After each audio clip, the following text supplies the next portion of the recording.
안녕하세요. 인베디드 비전 시스템의 백준입니다. 이번 장은 영상 처리 관련해서 영상 처리 부분과 그 다음에 파이썬 설치 쪽, 그리고 컴퓨터 비전 쪽 이렇게 해가지고 이런 수업을 진행할 거고 파이썬을 설치하는 쪽이랑 그 다음에 FOCV 설명 이렇게 순서를 나눠가지고 진행할 생각입니다. 제가 이 영상을 지금 시작하기 전에 제 PC에도 문제가 있고 그 다음에 영상 찍는데도 문제가 있어서 사실은 제가 이 영상을 지금 세 번째 찍고 있습니다. 그래서 아마 제가 몇 시간 동안 지금 찍은 게 며칠 동안 찍은 게 다 날아가고 그래가지고 다시 찍으나 한번 좀 빠르게 좀 진행하려고 합니다. 그래서 시간도 좀 많이 지쳐지고 있을 것 같고요. 그래서 제때도 금요일 날 올릴 수 있도록 최선의 좀 노력을 하고 있으니까요. 그렇게 진행하도록 하겠습니다. 화소는 전에 요렇게 이제 말씀드렸는데 뭐 화소는 이런 하나의 점점점으로 화소라고 얘기하고요. 그리고 우리 영상 처리에서는 이제 화소에서 점점점을 어떻게 변환할 건지를 처리하는 걸 이제 처음 출발이죠. 그리고 이제 가장 이제 영상에 처리를 하는 수준은 화소들의 이제 밝기를 변환하는 걸로 이렇게 저번 시간에서도 한번 말씀을 드렸습니다. 그래서 영상 처리 쪽은 이런 식으로 어떤 목적이라든지 그리고 수학적 연산이라든지 그 다음에 디지털이나 아날로그 영상 처리 쪽으로 이렇게 되어 있는 것들이죠. 그래서 어떤 목적을 위해서 영상의 수학적인 처리들이 연산들이 가미되는 것을 이제 영상 처리라고 할 수 있습니다. 이제 영상 처리 수준을 이제 두 가지로 이제 여기서 분리해서 표현하고 있는데요. 예전에는 이제 영상 처리 쪽이 이런 쪽으로 많이 이루어졌습니다. 그래서 이제 영상에서 뭐 압축이라든지 변환이라든지 영상 복원, 향상, 그 다음에 뭐 획득 이런 식이 이제 영상 처리 저 수준의 영상 처리라고 하는데 초반에는 거의 이런 쪽이 많이 이루어졌었죠. 그런데 지금은 이제 AI가 발전하면서 이런 쪽으로 고성능 영상 처리 쪽으로 해서 영상 인식이라든지 표현이라든지 분할 이런 식으로 분류가 되기 시작했습니다. 그래서 사실은 뭐 이걸 구분한다라는 거는 딱히 없었지만 지금은 이제 좀 이런 식으로 좀 분류를 하는 것으로 이제 변환되고 있는 것 같습니다. 영상 처리의 역사는 저번 시간에도 잠깐 말씀드렸지만 여기서 이제 말씀드리고 싶은 건 사실은 컴퓨터의 시작부터 이제 영상을 했다기보다는 이제 컴퓨터가 발전해 오면서 그런 기능들 중에서 이제 인간이 하는 것 중에서 가장 할 수 있는 그리고 가장 필요했던 게 연산 쪽이었겠죠. 연산 쪽을 이제 컴퓨터가 빠르고 정확하게 계산할 수 있는 그런 쪽이 이제 컴퓨터가 시작돼서 사실은 인간이 볼 수 있는 감각 중에서 가장 큰 감각을 가지고 있는 눈 쪽은 사실 처음부터 그렇게 막 이렇게 연구가 진행됐다고 보기는 어렵습니다. 그래서 이제 나중에 이제 기술이 발전하면서 인간의 연산 쪽을 어느 정도 일부 담당하면서 그 범위가 점점 확대되고 있는 거죠. 그래서 이제 그 이미지 쪽으로도 이제 넘어오게 되고요. 이미지 쪽으로 넘어왔다가 이미지 쪽에서도 이미지 프로세싱 쪽으로 이제 가다가 인간이 하는 영역에 이제 도달하는 부분이 뭐냐면 AI가 발전하면서 그렇죠. AI가 발전하면서 인간이 영상을 가지고 생각했던 그런 부분들을 이제 컴퓨터가 할 수 있게 되는 시점이 된 거죠. 이것도 이 도시카도 이제 저번 시간에도 잠깐 말씀드렸는데 영상이 있으면 그 영상을 가지고 받아오는 거나 이런 것들을 이제 처리하는 부분들을 영상 처리 쪽이 되는 거고요. 그 다음에 이거는 이제 AI가 좀 넘겨지는 그래서 비전으로 이제 영상을 받아온다든지 그런 걸 또 어떤 서술형 데이터 뭐 이미지 뭐 번호판 인식이라든지 그 다음에 어떤 얼굴 인식이라든지 지문 인식 이런 것 쪽이 이제 비전 쪽의 부분이고요. 그 다음에 여기 서술형이 다시 영상으로 돌아오는 요 컴퓨터 그래픽 쪽은 이 분야는 조금 다르죠. 이거는 좀 CAD라든지 아니면 포토샵이라 이런 것들을 우리가 이런 부분은 이제 진행하지는 않을 거고요.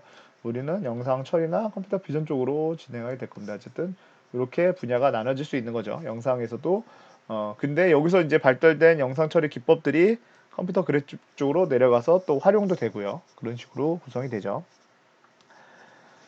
영상의 형성 과정인데요. 이거는 이제 강원, 빛이라는 걸 통해서 빛이 물체에 맞고 난 다음에 디지털 카메라로 들어오고 그거를 이제 이렇게 영상을 표현하는 건데요.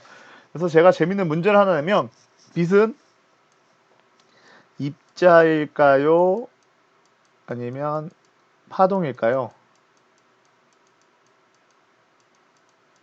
한번 고민해 보세요. 여러분들 입자일까요? 파동일까요? 제가 답을 말씀드리면 빛은 입자이면서 파동인 양자라고 하죠. 네, 사실은 답을 제가 숨기고 두 가지를 말씀드린 거고요. 빛은 양자입니다. 그래서 양자 얘기는 좀 이따 연동도 있고 그다음에 좀 재밌는 얘기도 있어서 예, 제가 이 얘기를 지금 한 세 번째 하는 것 같은데 여러분들은 이제 이 얘기를 처음 듣겠죠. 그래서 네.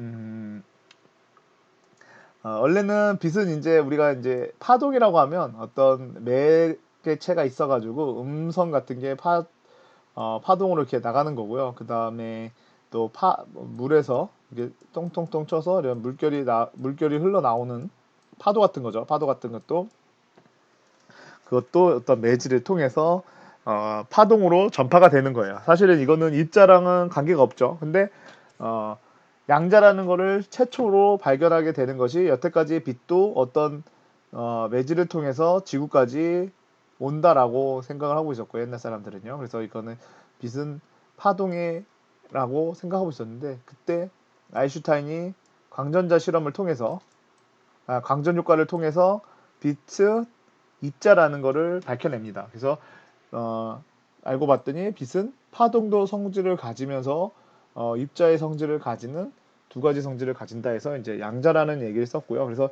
이런 양자라는 성분을 가지면서 양자 역학이라는 것이 발전하게 되죠. 그래서 양자 역학은 수소 원소에 전자가 이렇게 움직이는 그런 현상을 보고 불확정성 원리를 통해서 이제 양자역학이 발전하게 되고요. 그래서 그런 양자역학에 의해서 우리가 이제 앞으로 만나볼 이제 우리랑은 지금은 크게 수업에서는 크게 얘기할 일은 없겠지만 큐비트로 만들어진 양자 컴퓨터가 이제 그런 기초가 되는 거죠. 그래서 어떤 불확실성에 의해서 중첩이라는 거를 관측하기 전까지는 어, 관측을 진행하기 전까지는 모든 상태가 두 가지로 존재한다라는 의미를 가지게 되는 거죠. 그래서 빛도 파동이면서 양자이기 때문에 간섭무늬를 낼 수 있는 거고요. 파동처럼 간섭무늬를 낼 수 있는 거고 그 다음에 광전 효과를 통해서 입자인 거를 확인할 수 있는 거죠. 그런 것처럼 전자도 그러니까 수소도 그런 걸로 이제 불확실성 원리를 통해서 어디도 전자가 존재할 수 있다라는 그런 것들을 또 얘기를 하고요. 그래서 큐비트는 그 전자의 회전하는 각도를 이제 봄으로써 중첩 상태 두 가지 상태를 두 개를 다 놓여진 상태를 얘기하는 겁니다. 그래서 뭐 여기서 이제 수업 내용은 아니지만 큐비트를 잠깐만 말씀드리면 1과 0인 상태를 두 개를 동시에 가지고 있기 때문에 1번 큐비트와 2번 큐비트가 있다면 얘는 0부터 3까지의 값을 동시에 가지고 있는 거예요. 근데 이거랑 똑같은 방식으로 우리가 CPU를 만든다 그러면 0, 1, 2, 3이라는 숫자를 반복하면서 헤르츠가 반복할 때마다 요게 왔다 갔다 하면서 네 번의 시간이 흘러야겠죠. 4헤르츠라는 시간이 흘러야지 요 모든 거를 왔다 갔다 할 수 있는데 큐비트는 한 번의 타임만으로 요 네 가지 상태를 모두 유지하는 거죠. 그러다 보니까 여기가 만약에 큐비트가 만약에 100개가 된다면 이거의 시간 차이는 어마어마하게 날 겁니다. 얘는 몇만 가지의 숫자를 다 왔다 갔다 하는데 쭉 시간이 소요되겠지만 큐비트는 그렇지 않겠죠. 그러다 보니까 이러한 양자 세계에서는 엄청나게 이제 뭐 난수라든지 이런 거에서는 엄청 빠르게 관측을 통해서 그때 값을 확정지었기 때문에 그 전까지는 두 가지의 상태를 중첩적으로 가지고 있는다 이런 거를 이제 양자 컴퓨터라고 합니다. 그래서 지금 여기 빛에서 이제 양자 얘기가 나와서 잠깐 말씀드린 거고 그래서 실제로 빛은 영상은 조명의 세기와 그 다음에 반사 개수에 따라서 영상이 이루어지는 겁니다. 이런 영상이 이루어지기 위해서는 다음과 같은 양자와 표본화를 통해서 영상을 만들어내는데요. 여기서 읽어보면 제한된 비트수를 화소값으로 나타내려 밝기값을 정수화시키는 과정을 얘기해요.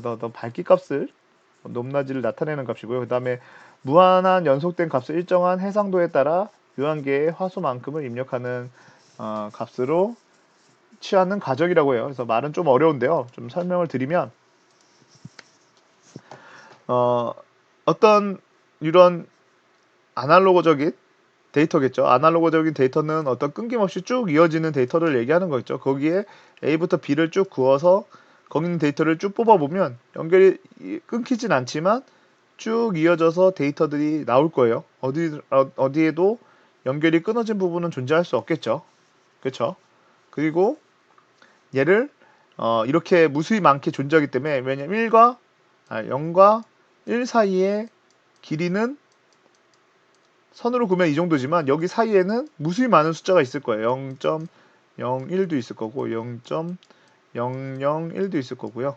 여기 또 0.9999 끝이 없는 숫자, 소수점까지 따지면 끝이 없는 숫자가 존재합니다. 그러다 보니까 그런 모든 숫자들로 해서 다 표현하면 용량이 너무 커지겠죠. 우리 용량은 제한적이잖아요. 그러다 보니까 그런 거를 뚝뚝 끊습니다. 어떤 일정한 크기만큼. 그래서 얘는 해상도가 될 거예요. 레졸루션이 되는 거죠. 그래서 해상도가 되는 거 이렇게 크기를 뚝뚝뚝뚝 끊고요. 그 다음에 데이터 값, 여기 밝기를 나타내는 데이터 값을 또 양자화라고 하죠. 그래서 값이 어떤 데이터를 나타내는 값이 이렇게 높이가 존재하도록 크기가 변하게 되죠. 이런 값으로 이 표본화된 위치에서만 값을 땅땅 뽑는데 이 땅땅 뽑을 때도 가장 어떤 알고리즘이 있겠지만 가장 가까운 값들을 찾아서 뽑는 거죠. 그래서 이렇게 값을 뽑으니 이런 그림이 돼요. 근데 앞에서 잠깐 얘기했던 양자가 여기도 또 양자라고 되어 있어요. 그래서 이 양자에 대한 얘기는 뭘까라고 이제 고민이 될 수 있겠죠. 그래서 여기서 양자는 뭐냐면 아까 이제 수소를 얘기했는데 수소의 이제 중심의 핵에는 뭐 중선자나 양선자가 존재할 거고요. 그 주위를 전자가 돌아요. 이건 좀 재밌는 얘기니까 한번 해볼게요. 이렇게 전자가 이렇게 또 돌고 있는데 어떤 에너지를 받게 되면 전자가 쿡 하고 이동을 해서 자기 궤도가 완전히 다른 궤도로 이동을 해버려요. 이런 식으로. 좀 그림을 잘 못 그리는데 이런 식으로 생성해요. 그래서 여기서도 또 전자가 존재하다가 또 어떤 에너지를 딱 받게 되면 또 전자가 이렇게 이동해서 이런 식으로 생겨버려요. 이거는 이제 그림 그리고요. 전자가 어떻게 회전하는지 라고는 생각할 수는 없지만 어쨌든 전자가 여기 있다가 이 중선자 기준으로 여기 있다가 여기 있다가 여기 있어요. 이거를 어떻게 알게 되냐면 스펙트럼 실험을 통해서 전자가 이동을 하는 거를 관측하려고 그러면 이쪽에 존재하고 그 다음에 또 이쪽에 존재하고 그 다음에 또 이쪽에 존재하고 이렇게 네 군데에 존재하는 거를 연속적이지 않고 불연속적으로 존재해요. 사실은 우리가 인간이 살면서 불연속적으로 존재한다라는 거는 한 번도 생각해보지 않죠. 어떤 세상이 불연속적으로 존재한다는 걸 생각할 수가 없죠. 근데 실제로 관측을 하게 되면 이런 식으로 스펙트럼이 여기 사이에는 어떤 값도 존재하지 않고 이렇게 점프를 해요. 그래서 이런 거를 뭐라고 얘기하냐면 퀀텀 점프라고 얘기를 하죠. 퀀텀 점프라고 얘기합니다. 그래서 여기서 여기까지 전자 도약했다 해서 퀀텀 점프라는 얘기를 쓰고요. 그래서 이 데이터도 여기서 여기까지 도약하는 값 우리가 1, 2, 3 여기서 여기까지 그 사이의 값을 넣고 도약을 하게 되죠. 그래서 4 이런 식으로 도약을 하다 보니까 이런 거를 퀀텀 점프를 비해서 양자화라고 얘기를 한 겁니다. 퀀텀 점프화 한다라는 용어로 양자화한다라는 용어를 쓰는 것 같아요. 그래서 양자는 사실은 우리가 컴퓨터가 발전하기 전에도 벌써 나왔기 때문에 1900 거의 1900 초도 1920년대 또 이때 이제 양자라는 용어가 나왔기 때문에 그 용어를 갖다 써서 양자화한다라는 얘기고요. 그래서 좀 재밌는 얘기를 해보면 지구에서 인공위성을 쏘게 되면 뭐 이런 식으로 쭉 돌면서 자기 궤도에 맞춰 갈 거예요. 그래서 이렇게 자기 궤도에 맞춰 가는데 이게 지구면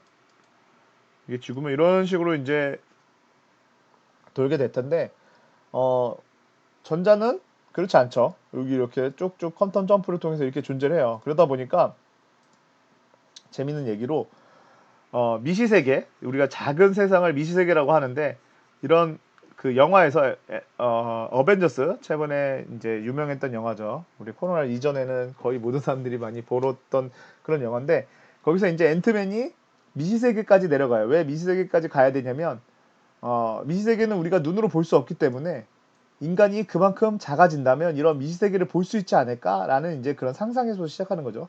그럼 미시세계를 봤으면 뭐가 일어나죠? 미시세계를 보게 되면 요렇게 있는 중선자를 보게 될 거고요. 그 중에서 퀀텀 점프하고 있는 전자가 나타날 겁니다. 여기랑 여기를 왔다 갔다 하는 전자를 나타내요. 그러면 인간 앤트맨이 요 미시세계보다 더 작은 상태로 존재하겠죠. 이렇게. 그러니까 이렇게 작은 상태로 존재했다는 얘기는 앤트맨도 어, 지금 미시세계를 볼 수 있기 때문에 여기나 여기나 왔다 갔다 할 수 있다는 거예요. 어떤 상태로 중첩이 되어 있다는 상태죠.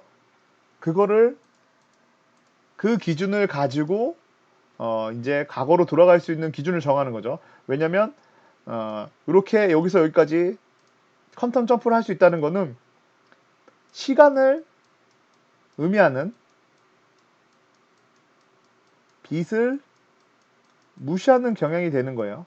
빛을 무시한다는 거는 아인슈타인의 상대성 이론을 반대되는 역할을 하는 거죠. 아인슈타인의 상대성 이론은 빛은 어떤 널뛰게 하지 않는다라는 거죠. 빛이 이동하는 시간이다라는 개념을 가지고 있는 건데 그런 개념들을 양자에서는 무시를 하죠.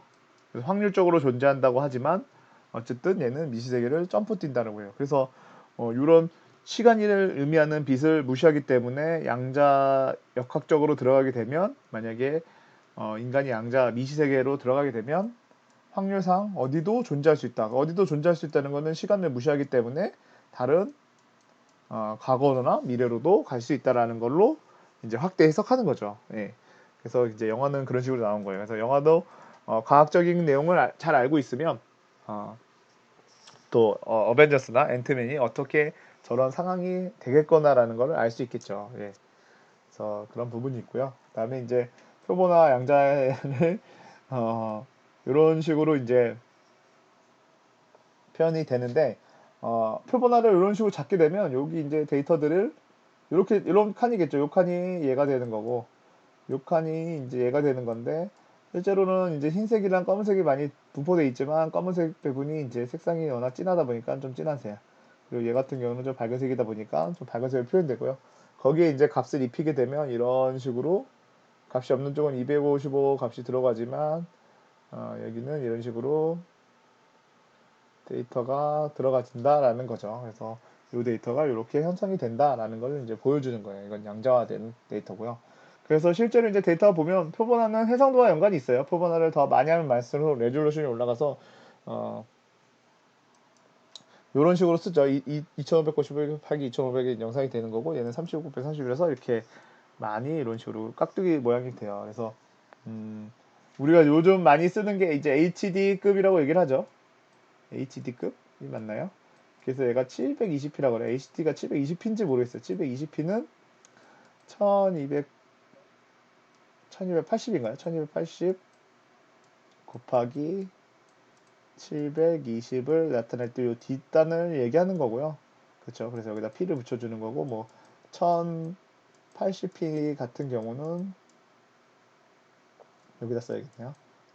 9200 곱하기 1080을 곱했을 때 여기 뒤에가 얘를 의미하는 내용을 담고 있죠. 그래서 우리가 뭐 어떤 P로 뜻 나타낸다든지 그 다음에 이런 식으로 1200이든 1800이든 이런 식으로 표현한다든지 할 때 이런 식으로 사용이 됩니다. 그리고 이제 양자 같은 경우는 퀀텀 점프 하는 거죠. 여기서 흰색에서 검은색으로 두 가지 색을 표현하는 거고 얘는 네 가지 색, 8가지 색 해서 여기 256 컬러를 표현할 수 있는 거죠. 컬러는 아니고 256 그레이 영상을 표현하는 거예요. 그래서 명도나 채도 쪽에 이제 영향을 주는 게 양자화가 되는 거죠. 네. 그리고 이제 영상 처리 분야에서 영상 처리 분야에서는요, 아까 이제 제가 앞지간에서도 얘기했지만, 어, 영상 처리에서는 2차원 배열의 데이터를 만들어내는 것 자체를 영상 처리라고 해요.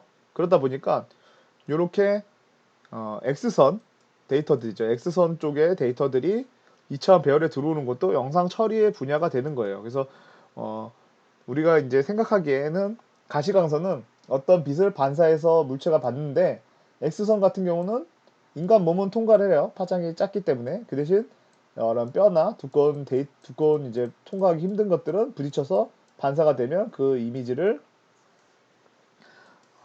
X선을 볼 수 있는 이미지 센서가 받아내는 거죠. 그래서 이쪽이 받아내서 그거를 표현하게 되면 이렇게 X선이라든지 아니면 MRI라든지 CT 같은 이런 촬영하는 것도 2차원 영상 처리의 한 분야가 되는 거고요. 방송통신 분야에서 이렇게 이제 로고 붙이는 것들은 예전에는 뭐 어떻게 붙였는지는 잘 모르겠지만 지금은 이제 컴퓨터 성능이 올라가면서 사실 영상에서 바로바로 처리해가지고 이미지를 합성하는 거는 이제 엄청 쉬운 기술이 됐어요. 예전에 뭐 어떤 필름 방법으로 했던 방법이 있을지는 모르겠지만 그래서 이런 부분이 적용되는데 이것도 사실상 컴퓨터의 성능이 올라가면서 가능해진 부분이 있긴 합니다. 그래서 지금도 좀 저성능으로 하실 거면 우리가 이제 실습할 때 이제 라즈베리 파이를 쓸 건데 라즈베리 파이에서 이런 동작을 하게 되면 좀 프레임이 빠지는 우리 프레임이라고 그러면 FPS라는 용어를 쓰죠. 그래서 우리 눈이 인간이 보려면 24프레임인가요? 그 정도까지 보면 이제 영속성으로 보인다고 해요. 그래서 여러분들이 이제 쓰고 있는 모니터 같은 게 이제 60Hz라고 하는데 이게 60Hz라는 게 1초에 60번을 깜빡깜빡거리면서 영상 업데이트 한다라는 얘기고요. 그 다음에 이제 제가 올리는 영상 같은 건 전 정적으로 시작하기 때문에 아마 20fps나 용량을 좀 작게 하려고요. 그 다음에 아니면 30fps 정도로 만들어질 거예요. 그리고 여러분들 이제 또 게임 같은 건 이제 또 재밌게 하시니까 120Hz까지 나오고 있습니다. 이거 뭐 반대로 이제 카메라도 이런 헤르츠들이 이제 연관이 있는데 보통 일반적인 카메라들은 30fps를 지원해요. 30fps를 이제 기본적으로 지원하고요. 그 다음에 이제 여기서 이제 좀 고성능이다 그러면 60fps도 이제 지원하고요. 그다음에 핸드폰 같은 경우는 초고속 카메라, 우리가 얘기하는 초고속 카메라 같은 경우는 1000fps를 지원하죠. 그래서 그 이렇게 막 벌이 날아갈 때 날개짓이 생동감 있게 보이는 게 이제 초고속 카메라고요. 네. 그리고 반대로 이거는 이제 일반적인 카메라들의 얘기고요. 특수한 카메라들은 이제 또 해상도가 엄청 큰 것들이 있어요. 뭐 여기 해상도가 2만 곱하기 2만 이 정도 해상도는 반대로 막 66fps로 구동이 돼 있더라고요. 제가 요번에 최근에 이제 박람회를 가서 2만 곱하기 2만, 2만보다 더 높았어요. 사실은 2만 곱하기 2만 정도 되는 fps를 가진 해상도를 가진 카메라에서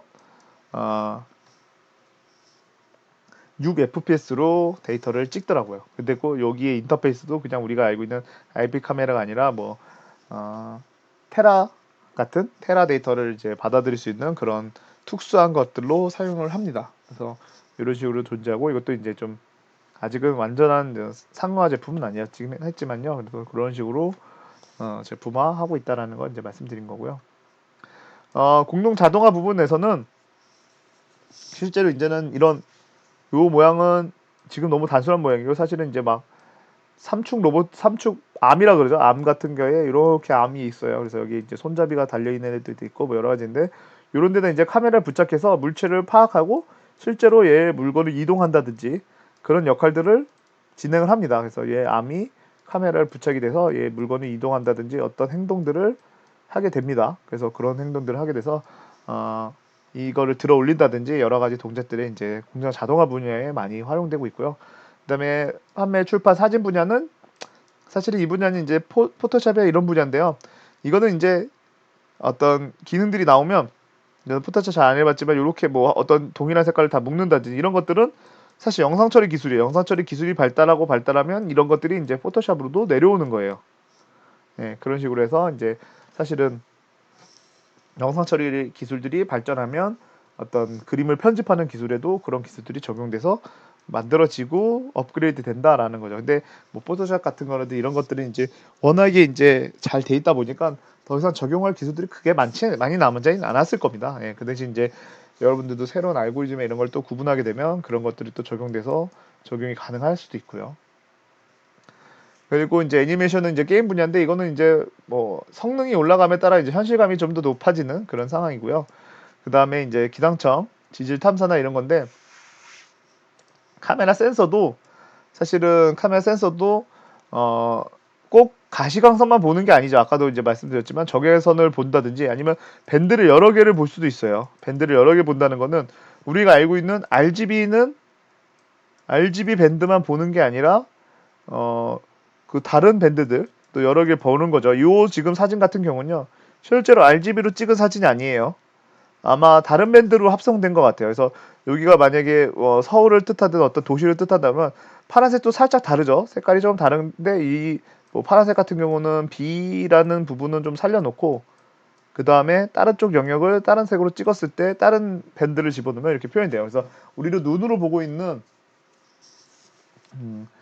빨간색, 녹색, 파란색의 조합이 아닌 다른 조합으로도 카메라 영역들은 다 이루어진다는 거죠. 그래서 우리가 알고 있는 가시 영역에서 여기가 이제 감마 영역이고, 그 다음에 X선이고, 그 다음에 자외선이고, 그 다음에 가시광선이고, 예? 그리고 여기 적외선인데, 그 이제 마이크로파고 이제 뭐 라디오파고 이런 쪽인데, 이런 이미지 이런 곳에서도 어떤 파장을 보는 애들은 어, 여러 개를 존재할 수 있다는 거예요. 그래서 제가 이번에 간 박람회에서는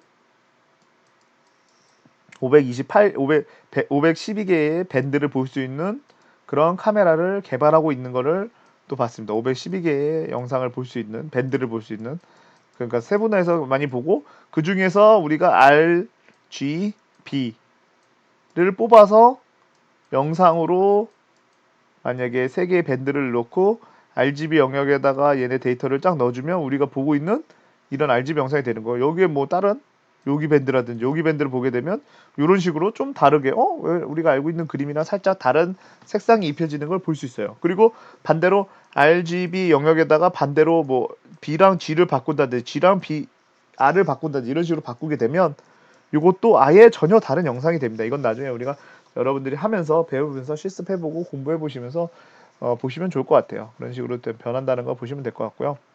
네, 여기까지 해가지고 1차 수업을 한번 쉬고요. 다음 수업으로 또 진행하겠습니다.